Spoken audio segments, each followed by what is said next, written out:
오늘 말씀은 군대가 된 마른 뼈, 이번 주 강단 메시지입니다.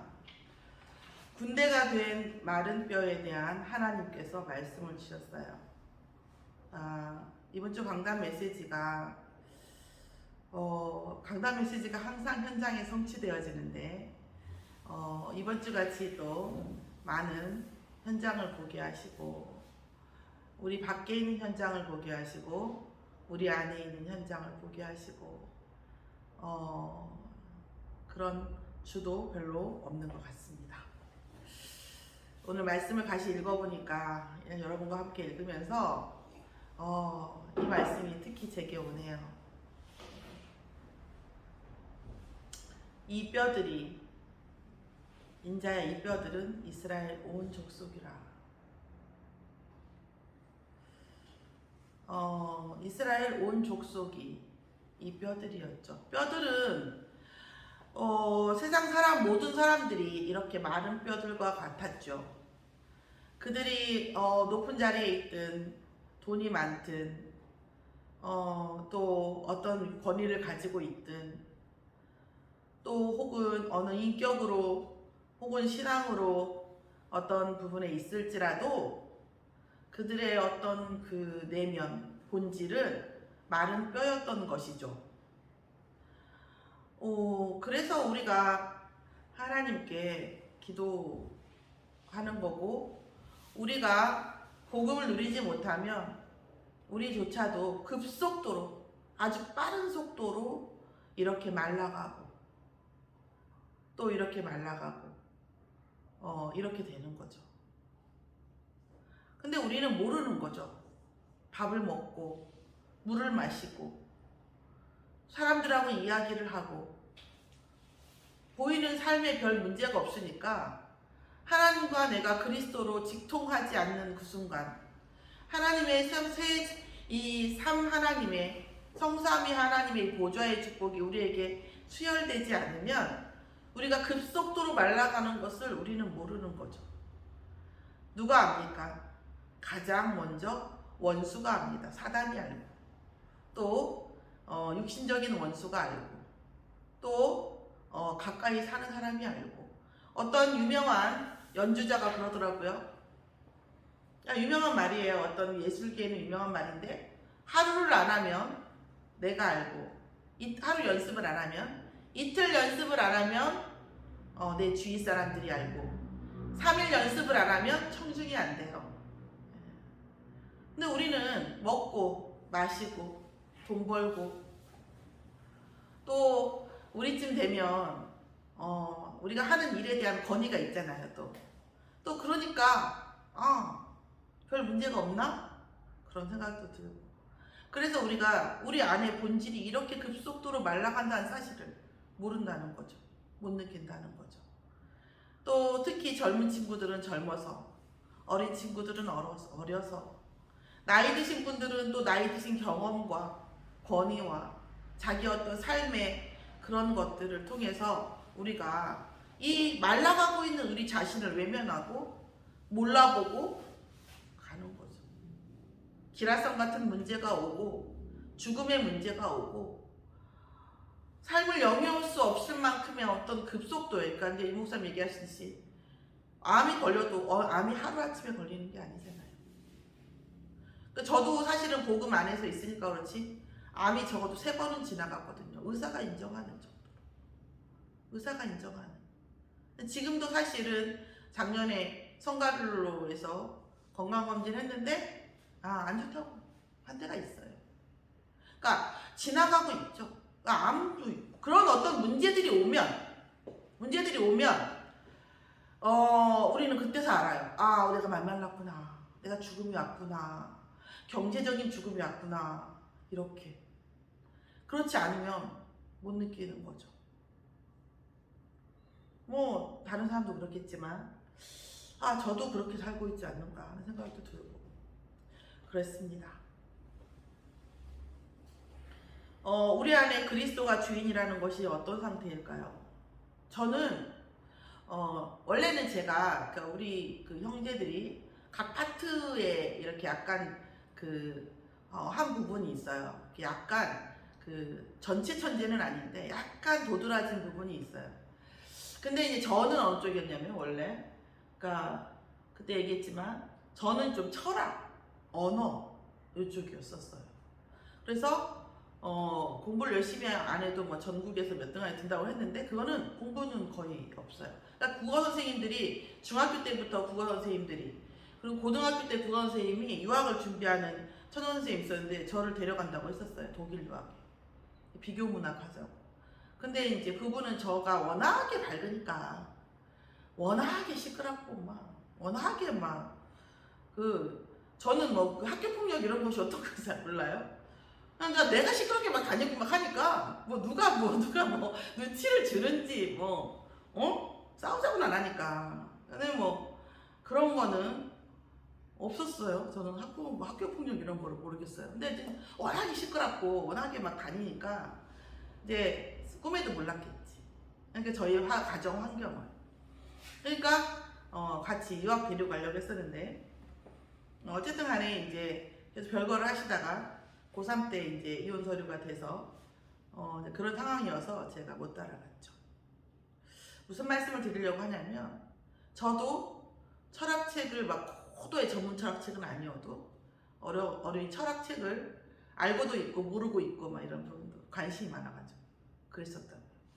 도 닦는 데도 꽤 돌아 따라다녔어요. 제가 그 도 닦는 거 원래 열심히 하는 거 싫어하고 안 좋아하는데 어쩌지 우연찮게 아는 분이 말을 안 하고 데려가가지고 산속에서 쌀가루 먹으면서 나무 위에 올라가가지고 도 닦고 막 새벽이면 그때 제가 대전 살았는데 계룡산 근처에는 도 닦는 사람이 꽤 있더라고요. 골고리 초가집 짓고 밥 해주는 아줌마도 계시고 돈 받고 하겠죠. 도 닦는 사람이 있더라고요. 한동안 제 고민은 인생은 도를 닦아야 되는 것인가 막 이런 생각을 했었어요. 근데 제가 뭐 기준이 되겠습니까? 저 같은 소민이 아주 작은 상식이죠. 근데 제가 만난 이 가장 본질적인 제가 그때 말씀드렸지만 철학의 가장 고유한 철학은 철학 중에 가장 고상한 철학이죠. 그건 나를 의심하는 겁니다. 내가 지금 기분이 좋아. 내가 왜 기분이 좋지? 내가 아까 좋은 일이 생겨서 기분이 좋나?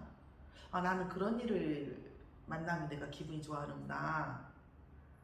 나는 왜 저 사람이 싫지? 왜 그럴까? 저 사람이 지난번에 그런 거 해서 그런가? 나는 저런 말을 들으면 기분이 나빠하는구나. 나는 그런 사람이구나. 그럼 나는 왜 이런 성격이 이렇게 됐지? 나는 왜 이렇게 됐지? 이런 것들을 돌이켜보는 그것이 가장 철학적인 기본적인 질문이라고 생각해요. 시작이죠.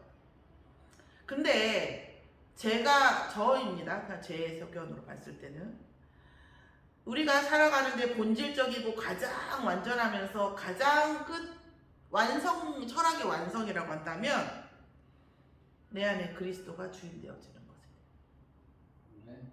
내 안에 그리스도가 주인 되지 않으니까 수많은 이데올로기에 수많은 철학에 막 들어도 모르겠고 안 들어도 모르겠고 막 설명을 해도 모르겠고 그런 말들 속에서 막 헤매고 돌아다니는 거예요. 왜요? 처음과 끝이 없으니까. 저는 얘기지만 부처라는 노래 가사 어디까지 떠다니는 거예요. 부처가 뭐예요? 떠다니는 거잖아요. 그게 인생의 본질이거든요. 너무 떠다니니까 힘들어. 그러니까 돈을 기준으로 삼는 거지. 너무 떠다니니까 그러니까 누가 나를 좋아해주나 사랑해주나 나한테 이걸 잡는 거고 나를 어떻게 봐주는가를 잡는 거고. 연예인들이 죽는 걸 보면서 이런 생각이 들어요. 각자 자기 인생이. 연예인들이 너무나 유명하고 너무나 돈이 많아도 어느 순간 자기와 자기가 만나는 그 순간이 있는 거죠. 그 순간을 못 버티고 죽고 마약하고. 아무리 우리가 보기에 화려하고 돈이 많아 보이지만 자기 자신, 민낯을 바라보는 나와 내가 조우하는 그 순간순간들이 요즘은 그런 생각이 들어요. 각자 자기 인생은 감당해야 할 자기 인생이 자기 인생의 무게가 있는 거죠. 대통령이든 그 무엇이든 각자 감당해야 할 자기 인생이 있는 거예요. 그거에 대한 답이 뭐냐고요? 엄마냐고요? 아빠냐고요? 우리도 어머니, 아버지, 엄마였고 아빠였지만 엄마로서 아빠로서 해줄 수 있는 게 뭐예요? 제가 말씀드렸잖아요. 아이가 죽어간다고 하는데 주사 한 대 내가 대신 못 맞아요. 너무 고통스럽거든요. 주사바늘 하나 내가 대신 못 맞아요. 내가 아무리 걔를 부둥켜 안고 있어도 그 아이의 고통이 1도 내게는 느껴지지 않아요. 그렇게 인간은 답답한 존재예요, 사실. 그런 우리가 누구에게 무엇이 되어서 어떤 의미가 되겠습니까? 불가능한 거예요. 다 뭐예요? 착각이고 거짓말인 거죠. 그럼 착각하고 거짓말하게 하는 이유가 뭘까요? 그렇게 속이는 이유가 뭘까요? 속는 이유가 뭘까요? 속는 사람은 그게 그랬으면 좋겠다고 믿는 것이고, 속이는 존재는 그렇게 해서 뭐예요? 결국은 본질적인 데에서 빠져나와서 죽음에 이르게 하는 것이, 그게 속이는 자의 의도잖아요. 예전에 저를 다락방했던 그분이 그 대학 어떤 전문대 시각강사였는데, 그분이 다락방하면서 그걸 얘기했죠. 젊으시니까, 우리는 결혼했고 그분은 총각이라. 만약에 제가 장난스럽게 물었죠. 초신자 때고 하니까, 불신자 여자분이 정말 좋아한다고, 정말 사랑한다고 하면 결혼하시겠습니까? 제가 그랬어요. 그랬더니 이분이 하는 말씀이 그 얘기 하더라고요. 딱 그 한 멈칫멈칫 하더니 딱 그건 속는 거죠, 보더라고요. 근데 그렇게 비인간적이어 볼 수가 없더라고요, 그 사람이. 둘 중에 하나죠. 비인간적이거나 외식하는 거, 그러니까 뭐죠? 가식적으로 하는 거거나, 둘 중에 하나라고 생각했어요. 근데 저는 지금은 그분이 진심이라고 생각해요. 그 말이 맞는 거였구나. 내 수준에 너무 본질적으로 맞는 답을 하니까 그때 내 수준으로는 그거를 알아들을 수가 없었던 거죠. 그래서 내 수준으로 판단한 거죠. 그 중에 하나가 뭐예요? 그렇게 얘기하는 거죠. 비인간적이거나 거짓말을 하는, 가식을 하거나. 그런데 그분은 진실됐었고 그 말은 맞는 말이었었어요. 우리 안에 그리스도가 주인이 되었다는 것은 가장 본질적이고 가장 맞는 말이거든요. 그리고 완성이에요. 우리 안에 모든 문제와 모든 갈등과 모든 불합리가 어디에서 왔어요? 하나님의 형상이 떠나가면서 왔거든요. 창세기 3장에 떠나가면서 우리의 모든 정복권, 다스리는 그 왕권은 다 사라졌어요. 그러니까 우리는 뭐가 됐죠? 노예가 되고 포로되고 속국된 거죠. 그래서 우리가 모든 세상과 우리의 삶과 모든 것을 다스리는 그 권세가 다시 돌아오려면 뭐 해야 돼요? 하나님의 형상이 돌아와야 되는 거죠. 그 하나님의 형상이 누굽니까? 예수 그리스도. 그래서 내 안에 그리스도가 주인이 되어지면 과거의 모든 것이 그리스도 없던 내 과거가 다 편집이 되어지고, 내게 억울하고 내게 손해고 내게 분노가 일어났던 모든 일들이 알고 보니 뭐였다? 그리스도가 내 안에 주인 되기 위한 과정이었다. 현재의 모든 것은 무엇이다?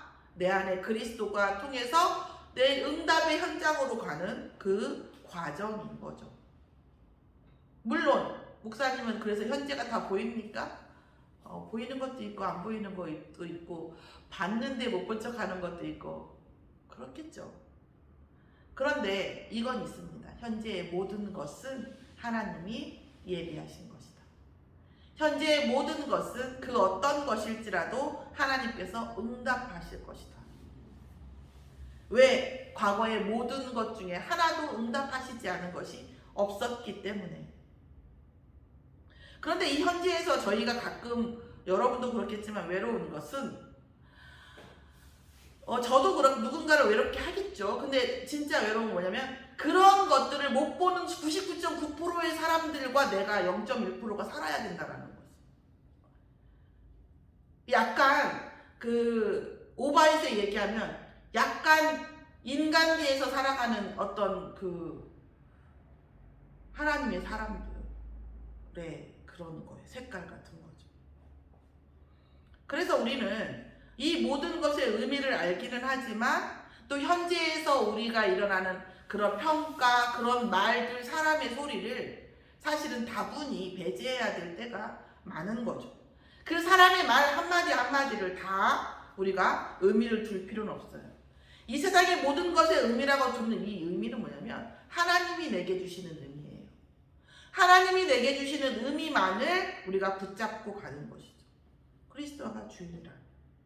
자, 모든 미래의 방향은 뭐다? 세계복음화죠. 물론 제가 정말 세계복음화를 하게 될지 아닐지 저도 알 수 없습니다. 뭐 저의 기도 제목이 딱 그것도 아닙니다. 그냥 세계복음화를 하는 이 속에서 제가 한 정말 작은 역할이라도 감당할 수 있다면 저에게는 인생을 들여도 아깝지 않다. 이거지 제가 막 앞서서 세계복음화를 할 거다. 그건 모르죠. 세계복음화를 하는데 지대한 영향을 줄 수 있는 랩넌트나 어떤 그 발판이나 그걸 세우는데 그것조차도 또 작은 역할을 해도 너무 감사한 거죠. 그러나 세계복음화 방향이 아닌 나의 미래는 상상할 수가 없죠. 그렇다고 한다면 저는 별로 삶이 별로 의미가 없어요. 그 정도 의미가 없는데 세계복음화라고 하는 지대한 영향이라는 것, 하나님의 어떤 위대한 언약의 여정이 없는데 이 힘든 삶을 살아가라고요? 이렇게 힘든데? 그건 어려운 것 같아요. 하나님이 세계복음화를 향해서 네 인생이 필요하다 하시니까 사는 거지, 사실. 세계복음화를 향해서 나아가는 내 인생이 아니라고 하면 그렇게 씁니다. 자, 희노애락의 주인이 바뀌죠. 희노애락의 주인이 바뀌죠. 희노애락의 주인이 바뀌기는 하는데 그리스도가 주인이에요. 근데 이제 말하자면 이걸 줬어요. 그리스도. 이건 내 감정이 아니고 내 문제가 아니고 하나님의 문제입니다 하고 나니까 내가 어디에 서 있지, 이걸 어떻게 어느 자리에 손을 올리고 있어야 될지, 내리고 있어야 될지, 앉아 있어야 될지, 서 있어야 될지, 그런 게 좀 고민이 되긴 하더라고요. 희노애락의 주인이 바뀌죠. 그게 기다리고 있죠. 하나님께서 주시는 음성이 무엇인지. 마른뼈를 말씀을 드렸었어요. 정말 구원받지 못한 자하고는요, 시시비비를 가린다는 것 자체가 의미가 없어요. 그냥 그 사람이 원하는 게 뭔지만 알아낼 수 있으면 되는 거예요. 왜요? 그것에 의해서 모든 사람이 다 컨트롤돼요. 두 번째, 복음을 모르는 신자들은요, 이 하나님이 자신의 인생에 대해서 응답을 주는 대상이에요. 그래서 하나님이 분명히 응답을 줘야 되는데 내 인생에 응답이 없어. 불신자만 또 못해. 그러면 너무 슬프고 억울한 거예요. 그리고 또 뭐예요? 복음을 알면도 불구하고 복음을 못 누리는 상태. 자, 복음을 누리는 상태를 언제로 봅니까? 저는 정말로 저도 문제가 있을 때를 봅니다. 사람의 그릇이요, 크기요, 돈 쓰는 크기, 돈 버는 크기, 혹은 어떤 말의 사이즈 있겠지만 문제 앞에서 보면 알 수 있죠. 복음의 크기를. 문제 앞에서 나의 이익과 나의 그런 판단, 이것이 아니라 하나님이 보시는 그 관점을 빨리 회복할 수 있는 사람이 사실은 그리스도가 주인인 사람인 거죠. 그런데 반대로 얘기하면 그 순간순간에도 다 내 생각을 해요. 내 기준이 왔다 갔다 하죠.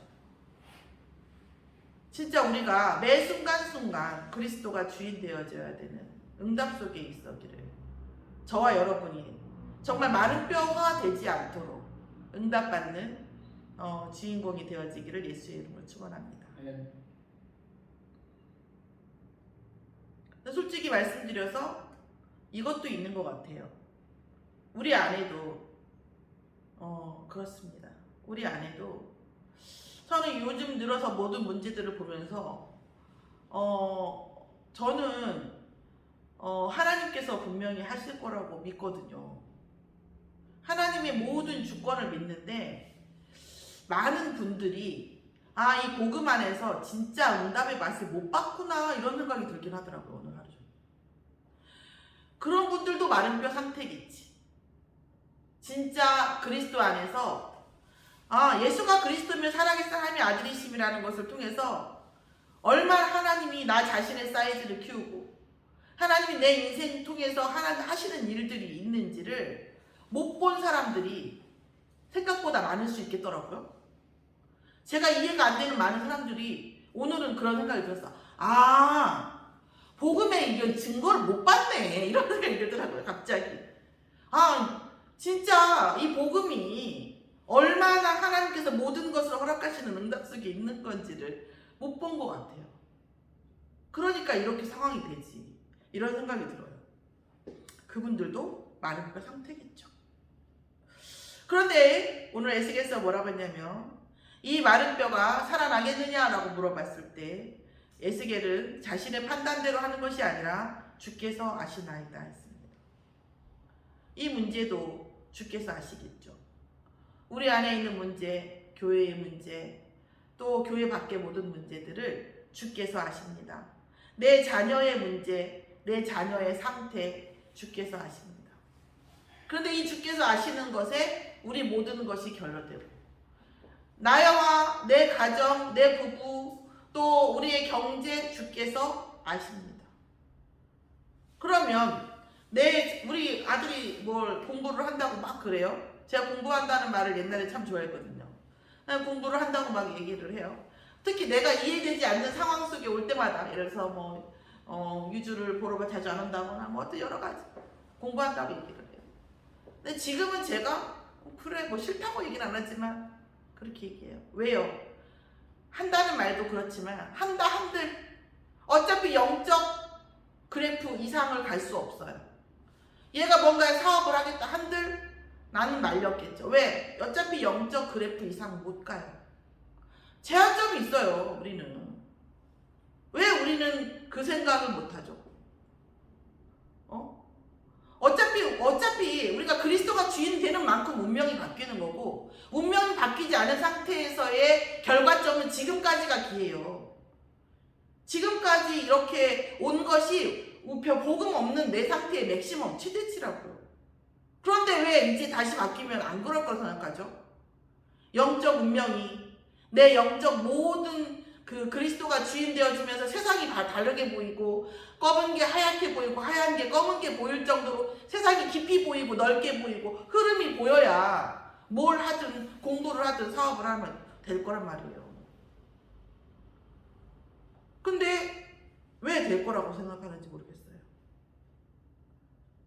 이제까지 우리가 노력을 안 했나요? 해서도 안 됐잖아요. 제가 우리 아들 보면 참 어떨 때는 한심합니다만 집단에는 열심히 마치 그 미로 속에 있는 생쥐처럼 막 열심히 찾고 열심히 생각하고 열심히 듣고 한 거죠. 그런데 거기 포지션에 있는 거거든요. 그런데 뭐가 돼야 돼요? 주께서 아시나이다. 전폭적으로 전체적으로 주께서 아시나이다. 이런 와중에도 제가 이제 금요일날 시험이거든요. 목요일날 수업을 막 많은 날 때는 아시잖아요. 12시까지. 근데 어제 수업을 갔더니 어머니가 정말 쭈뼛쭈뼛하면서 선생님 죄송해서 어떡해요. 왜요? 목요일날 금요일날 애들 수학여행이에요. 수업을 못해요. 이렇게 얘기를 해요. 사소한 거죠. 엄청 사소한 거예요. 근데 하나님이 정말 렘넌트를 위해 준비하고 렘넌트를 위해 해나가는 일들을 통해서는 정말 이거 길을 평탄케 하는 걸 느껴요.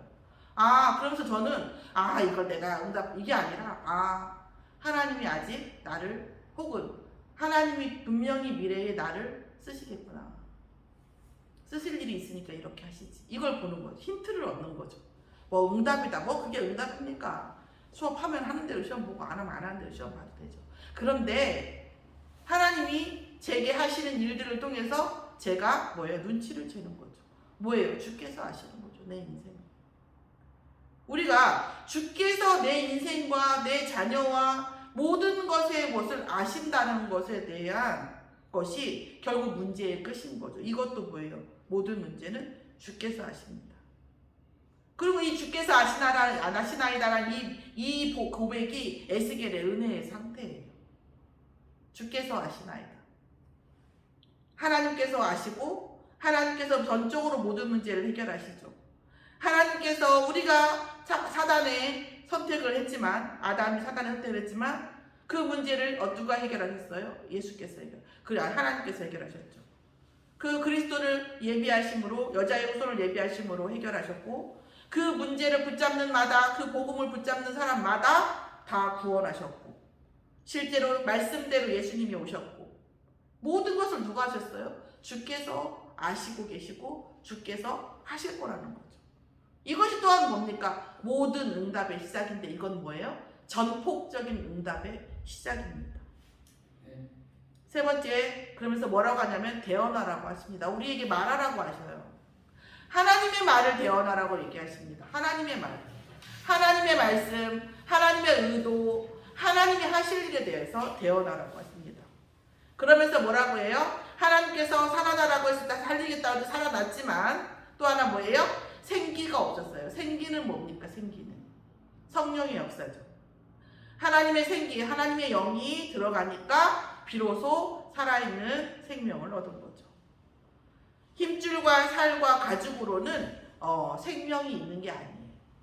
하나님의 생기가 들어가야 드디어 생명이 있는 겁니다. 결국 살아나게 하는 것은 여호와의 생기라는 거예요. 살아나게 하는 것은 돈이 아니에요. 살아나게 하는 것은 명예도 아닙니다. 권위도 아니고 그 무엇도 아니에요. 지식, 그것도 살아나게 하는 것은 아닙니다. 자, 살아나게 하는 것은 오직 여호와의 생기예요. 그 여호와의 생기가 들어가기만 하고 그럼 지식도 없고 돈도 없고 그렇게 살아야 된단 말이냐? 아니요. 하나님께서 우리에게 모든 게 필요한 줄을 하나님께서 그 또한 아십니다. 그래서 여호와의 생기를 통하면, 성령이 충만하면 그 모든 것은 다 하나님께서 응답하실 줄 아시는데, 어떻게 응답해요? 갑절의 응답을 항상 하셨죠. 우리가 생각하는 우리 수준과 하나님 없는 그런 재산, 하나님 없는 지식, 하나님 없는 관계, 하나님 없는 모든 것들을 우리가 부정하고 그리스도가 우리 안에 진짜 응답이 되어지고 진짜 전부가 되어지면 여호와의 생기를 통해서 다른 모든 것들이 다 어떻게 해요? 살아나게 되는데, 항상 어떻게 하셨다고요? 갑절의 응답을 주셨습니다. 모든 사람과 모든 이스라엘 백성이, 이스라엘 백성은 누굽니까? 복음을 받았던 사람이잖아요. 그런데 복음을 잃어버렸죠. 그 모든 사람들이 어떻게 해요? 무덤에 있는데 하나님께서 어떻게 얘기하시냐면, 그 무덤으로 찾아가서 내가 너희 무덤을 열고 너희로 거기에서 나오게 하고 이스라엘 땅으로 들어가게 하리라. 아멘. 몇 번 나와요. 그 다음에 또 나오지. 13절에 내 백성들아, 내가 너희 무덤을 열고 너희로 거기에 나오게 한즉 너희는 내가 여호와인 줄 알리라. 아멘. 우리의 모든 인생이 이스라엘 땅으로 향하고 있는 줄 믿습니다. 우리의 모든 삶 순간순간이 세계복음화 할 렘넌트의 발판이 되어지는 순간순간임을 믿습니다. 이 모든 일을 하시는 분은 여호와이신 줄 믿습니다. 이렇게 그리스도가 모든 것의 주인이 되어지신 우리가 결국은 뭐예요? 사단을 상대하는, 세상의 흑암 경제와 싸우는 참된 하나님의 군대의 주의 종으로 그리스도의 제자의 응답을 받은 인생인 줄 믿습니다. 우리는 사실 싸우는 존재죠. 우리는 가만히 있는 존재가 아닙니다. 우리는 하나님 나라의 군대로서 사단의 나라와 싸우는 영적 신분입니다.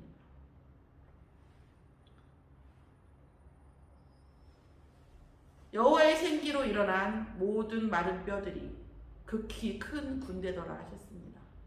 하나님께서 반드시 여호와의 생기를 통해서 구원하는 많은 사람을 하신 줄 믿습니다.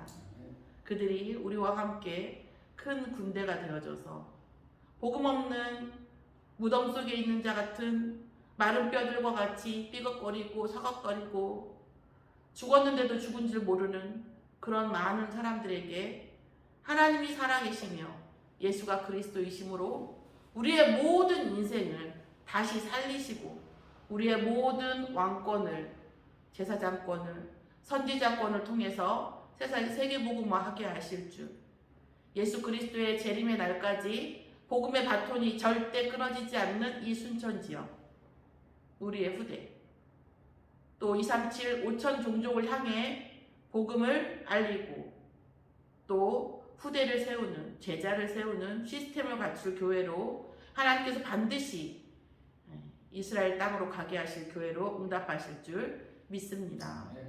기도하겠습니다. 하나님 감사합니다. 마른 뼈와 같은 저희들에게 하나님께서 찾아오셔서 아버지 여호와의 형상을, 그리스도를 우리 안에 주인 되게 하심을 감사드립니다. 이를 통해서 우리는 아버지 하나님 정말 생기가 돌고 또 살이 돌고 힘줄이 돋고 가죽이 입혀지고 예수 그리스도의 성령으로 하나님의 군대로서 사단과 영적 싸움할 큰 군대로 하나님께서 사용해 주실 줄 믿습니다. 세계 복음화의 날까지 여호와께서 그리스도의 이름으로 성삼위 보좌의 능력으로 항상 함께 하실 줄 믿습니다. 우리의 삶이 불신자와 후대 앞에서 모쪼록 그리스도의 증인이 되는 삶으로, 기념비적인 삶으로 인도하여 주시옵소서. 감사드리며 예수 그리스도의 이름으로 기도드렸사옵나이다. 아멘.